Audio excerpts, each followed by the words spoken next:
자, 다음은 또 유튜브 채팅창에 러브수기님 엔캠 가지고 계시는데 안타깝게도 우리 러브수기님께서도 오늘 음봉을 맞으셨습니다. 엔캠을 83,600원에 10% 보유하고 계신데 블록딜로 많이 내렸어요. 어떻게 대처해야 할까요? 라고 글 주셨습니다. 오늘 종가가 73,000원인데요. 어떻게 대처해야 될까요? 이 종목은 좀 다른 평가를 하겠습니다.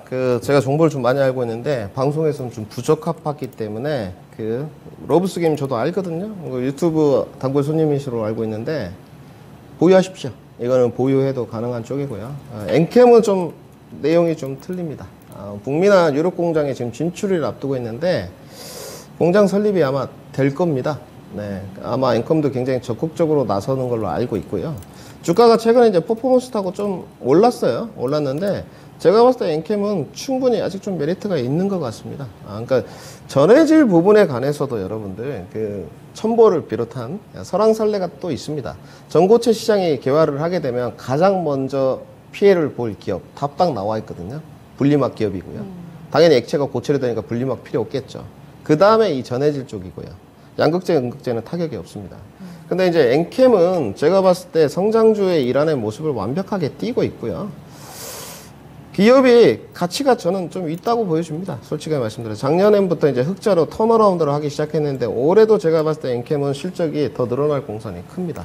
뭐 공장 캐파 증자를 했으니까 자본금은 잠깐 뭐 내려갈 수 있을 것 같고 뭐 판관비 이런 정도도 조금 발생할 수 있을 것 같은데 지금 굳이 이제 83,600원에 사셨으니까 손실이 10%가 좀 넘거든요. 오늘 워낙 많이 빠져가지고 고민이 좀 되실 텐데 그러니까 그냥 놔두시고 자금이 없다. 자금이 없으실 것 같거든요. 제가 봤을 땐 다른 데로 지금 잡고 있는 게 있을 거예요. 그게 좀 가게 되면 물을 좀 타시는 게 추가 매수를 하시는 게 엔캠은 맞을 것 같습니다. 근데 이제 추가 매수 폭이 좀 깊죠. 왜냐면 너무 다이렉트로 빠지다 보니까 그래서 전략적으로 투트랙 전략을 드리겠습니다. 여기도 내일 기술적으로 반등 구간이거든요. 그러니까 내일 수급이 2차전지 지금 이렇게 물리신 분들은 내일 수급이 2차전지로 오기를 좀 바라야 돼요. 근데 저도 그건 알 수 없습니다. 내일 순환매가 오늘 자동차의 부름이 연속성으로 자동차가 불지 내일 기술주들 CPI가 발표되면서 미국의 나스닥 기술주들이 다들 반등하면서 반도체를 수급에 갈지 이건 알 수 없는 거예요. 이제 분명히 우리가 주도주는 설정을 해놨는데 어디로 좀 흘러갈지. 근데 뭐 안타깝게도 2차 전지가 지금 상황은 제일 불리합니다. 국내 상황이나 미국 상황을 좀 봤을 때 테슬라도 164불까지 내려갈 공산이 좀 크기 때문에 가장 불리한 것 같고요. 뭐 레인지 범위가 좀 깊어도 어쩔 수 없을 것 같습니다. 추가 매수 권역이 중요할 것 같은데요. 6만 원에서 6만 5천 원 사이에 추가 매수를 하는 게 맞을 것 같고 뭐 이 정도 라인은 엔캠은 지지가 좀 될 것 같습니다.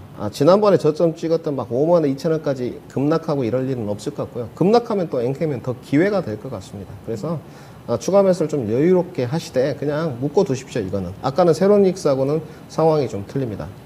세로닉스는 실적이 늘어날 공산이 좀 미지수가 물음표가 달렸다 친다면 비빌 언덕이 이제 LNF 계열사라는 거지만 엔캠은 내용이 좀 틀립니다. 공장 캐파 증서도 적극적이다. 그래서 보유 의견 드리도록 하고요. 6만 원에서 6만 5천 원 추가 매수 뭐 여러 개 되신다면 10% 정도 충분히 하실 수 있을 것 같습니다. 그러면 조금 투자 관점으로 끌고 가시면 엔캠이 충분히 수익 낼 수 있습니다. 2차 전지에 저는 성장성에 관해서는 지금도 의심하지 않습니다. 근데 이제 조정 구간에서 누가 더 인내심을 가지냐 이 싸움이다. 그래서 반등 목표가 정해드리겠습니다. 저는 투자 관점에 걸맞게 반등 목표가 정해드리도록 하겠습니다. 반등 목표가는 10만 원 제시도록 하겠습니다.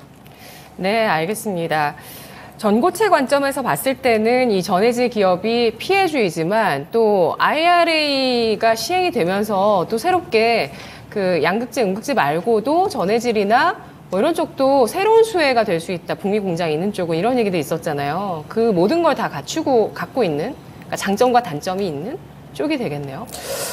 뭐 피해 기업까지는 아니고요. 분리막이 가장 피해 기업이고 전해질도 뭐 좋지는 않습니다. 세모 정도고 그다음에 네. 이제 IRA 감축법에 관해서 저는 애널리스트나 전문가들하고 전혀 다른 의견입니다.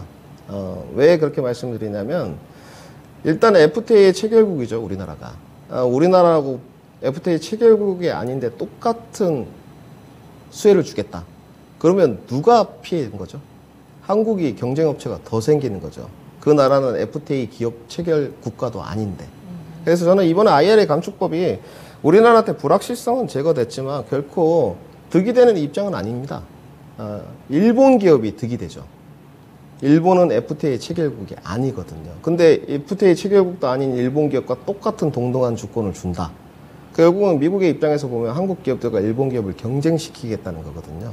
그러면 우리 물론 경쟁의 틈바구니에서 살아나야 되지만 이 부분은 팩트적인 요소이기 때문에 제가 미국이다. 그러면 동등하게 FTA 체결된 국가에 동등한 주권을 주겠다. 이게 맞죠. 갑자기 일본을 끌어들인다는 것은 한국 기업을 경쟁시키겠다는 의도로밖에 풀이되지 않습니다. 단지 이제 광물자원 이런 걸 보게 되면 중국도 우회 선로를 만들어 놨거든요. 그럼 미국을 위한 법안이었다 저는 이렇게 정리를 하고 단지 2차 전지 기업에서 장점으로 보게 되면 불확실성은 제거가 좀 되었다. 이렇게 정리하는 게 맞을 것 같습니다. 알겠습니다. 엔캠 보유 의견 제시하면서 북미 공장 설립 모멘텀 보고 있습니다. 6만 원에서 6만 5천 원 추가 매수 구간이고요. 목표가는 10만 원입니다. 러브수기님 종목이었고요.